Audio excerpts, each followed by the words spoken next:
Esteja com vocês a graça e a paz de nosso Senhor Jesus Cristo. O Senhor esteja com cada um dos que participarão conosco, aí em casa e aqui, de mais um Palavras que Não Passam.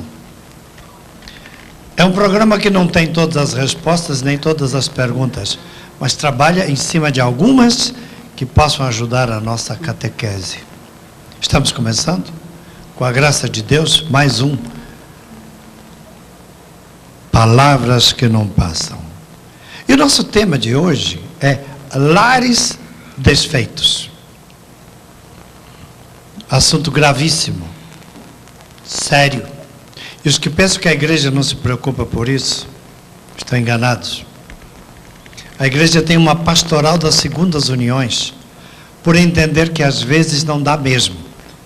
Mas ela é muito severa quando percebe que existe superficialidade no relacionamento homem e mulher.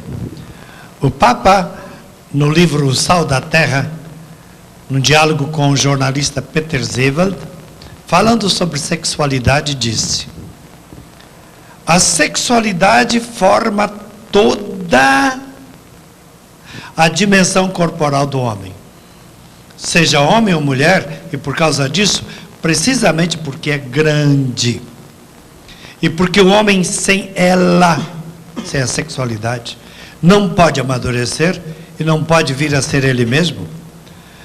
A sexualidade marca a pessoa na dimensão mais íntima do que é ser pessoa.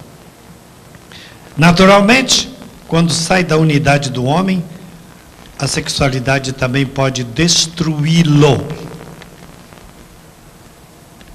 Aí o jornalista Peter Zewald pergunta: mas por acaso o senhor acha que um dia a igreja terá respostas para o drama da sexualidade humana? Responde o Papa: não tem que haver sempre respostas universais. Também procuramos reconhecer nossos limites e desistir de respostas onde não é possível responder. A igreja não tem respostas para tudo. Ela realmente coloca a questão e vai perguntando, porque ela sabe que existe uma necessidade de orientação comum. Mas não, nós não encontramos respostas sistemáticas para problemas tão dramáticos. Cada caso merece uma reflexão. É o Papa dizendo que cada casal precisa de uma atenção, porque se os casamentos são parecidos, não há dois casamentos iguais, porque não há dois homens iguais, nem duas mulheres iguais. Assunto quente para uma discussão, que pode começar com o casal Susana e Enes. Eu acho que um ser humano só já é por demais complicado. O ser humano é muito complexo, né? Nas suas concepções, nos seus sentimentos, em tanta coisa. Agora, dois seres humanos já complica um pouquinho mais, né? E aí já começa o lar com os dois que querem construir esse lar, e depois vem os filhos e tudo mais. E essa família, para ser construída na paz, para ser uma coisa legal, é preciso que a gente aprenda esta convivência, e cada casamento é um aprendizado diferente. Ninguém sabe casar, ninguém sabe construir uma vida a dois, e tudo é um aprendizado, não é, Suzana? Tudo é um aprendizado. Agora, sobre essa questão da sexualidade que o Padre Zezinho lançou agora no começo do programa, eu acho que a gente tem muito que aprender, educar nesse sentido, né? A saber como que a gente pode vivenciar a nossa sexualidade, como que eu ensino meu filho, como que eu falo sobre esse assunto. Por exemplo, eu acho que a gente na igreja, a gente fala dele com um pouco de medo. Eu acho que a gente tem que falar de forma mais aberta para esclarecer as questões, porque o mundo, as revistas, a mídia, sei lá, todas as formas que a gente vê por aí, internet, fala disso abertamente, de maneira, de qualquer jeito, sem se preocupar com o ser humano integralmente, né? Então, eu acho que enquanto igreja, enquanto visão cristã, eu acho que é um desafio ainda para a gente, enquanto pais, enquanto pessoas, enquanto casal e enquanto paróquias, comunidades, falar mais desse assunto de uma forma mais clara, sem medo de esclarecer. Isso aí. Quem me deu esse livro foi a Suzana, que me introduziu a ele.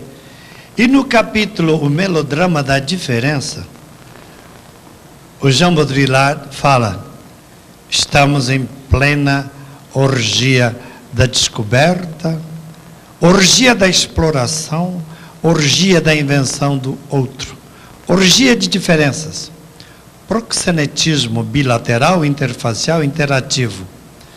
A alteridade, como tudo mais, caiu sob a lei do mercado, da oferta e da procura.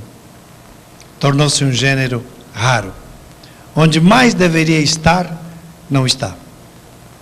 É ele falando da alteridade do casamento e dizendo que hoje é uma orgia. Experimentar com todo mundo, com qualquer pessoa, explorar o outro, vale explorar, mas não se olha o indivíduo. Quer comentar?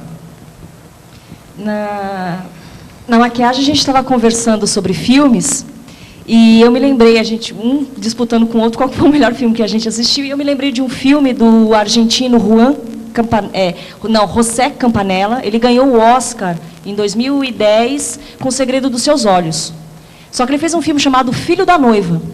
E o Filho da Noiva é a saga de um homem de 40 e poucos anos que, separado, não consegue encontrar um novo amor. E a mãe dele está com Alzheimer.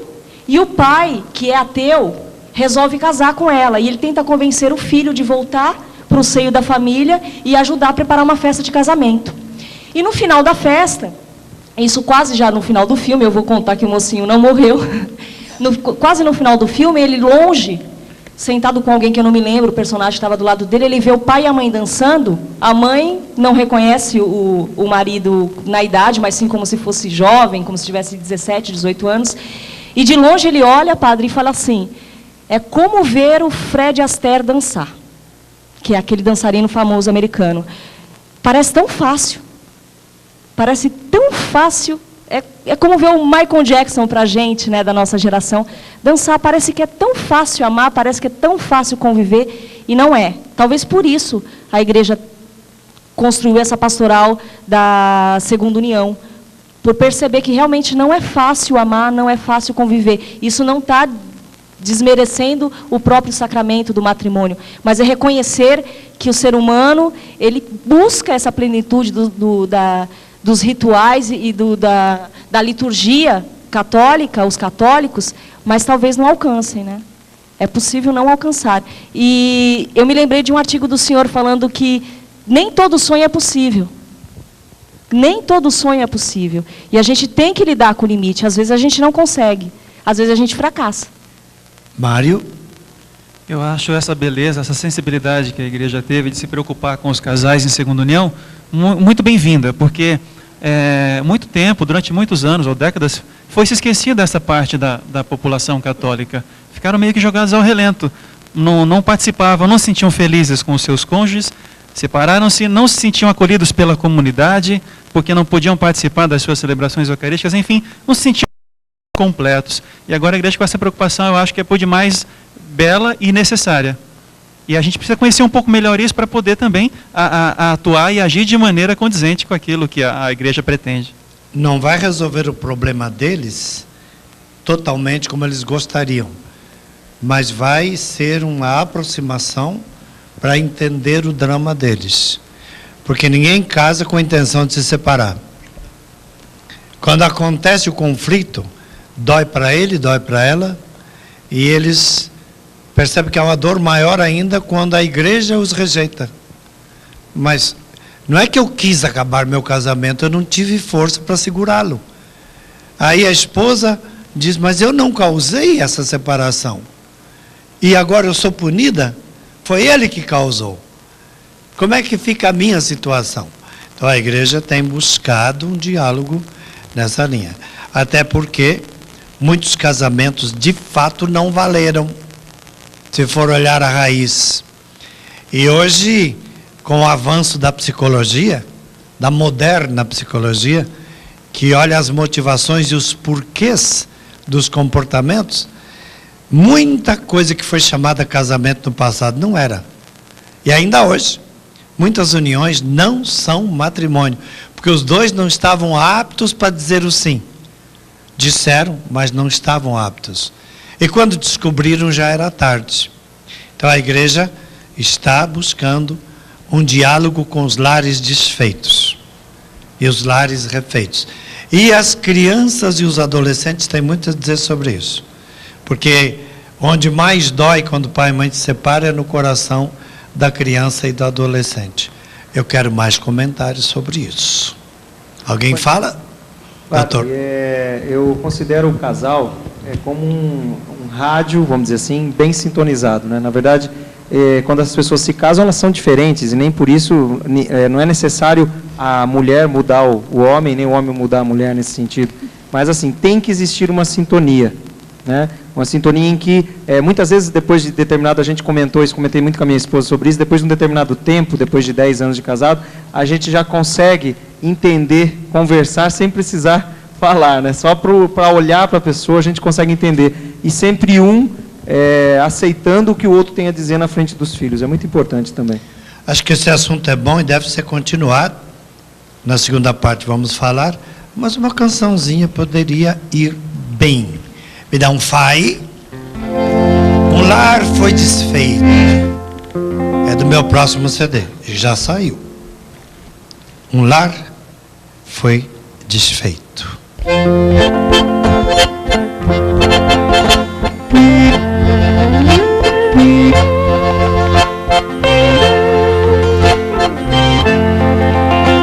O lar foi desfeito, não tem mais jeito, não há revolta, mas não tem volta, o sentimento acabou. Elo desfeito, ninguém é perfeito, não deu mais certo, não deu.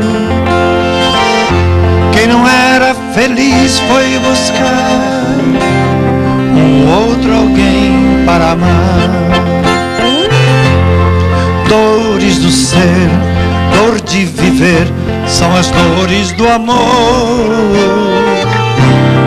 Dor de viver, dores do ser, dor de viver, são as dores do amor.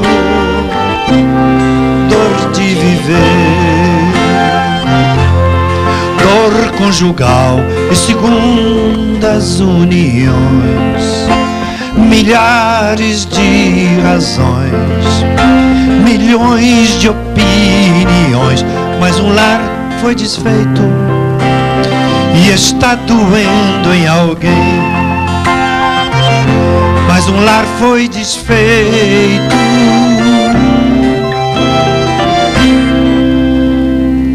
e está doendo em alguém.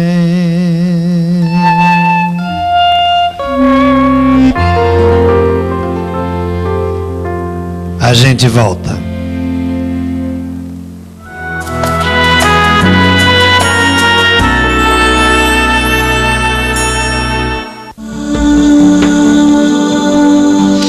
Acesse agora e vote.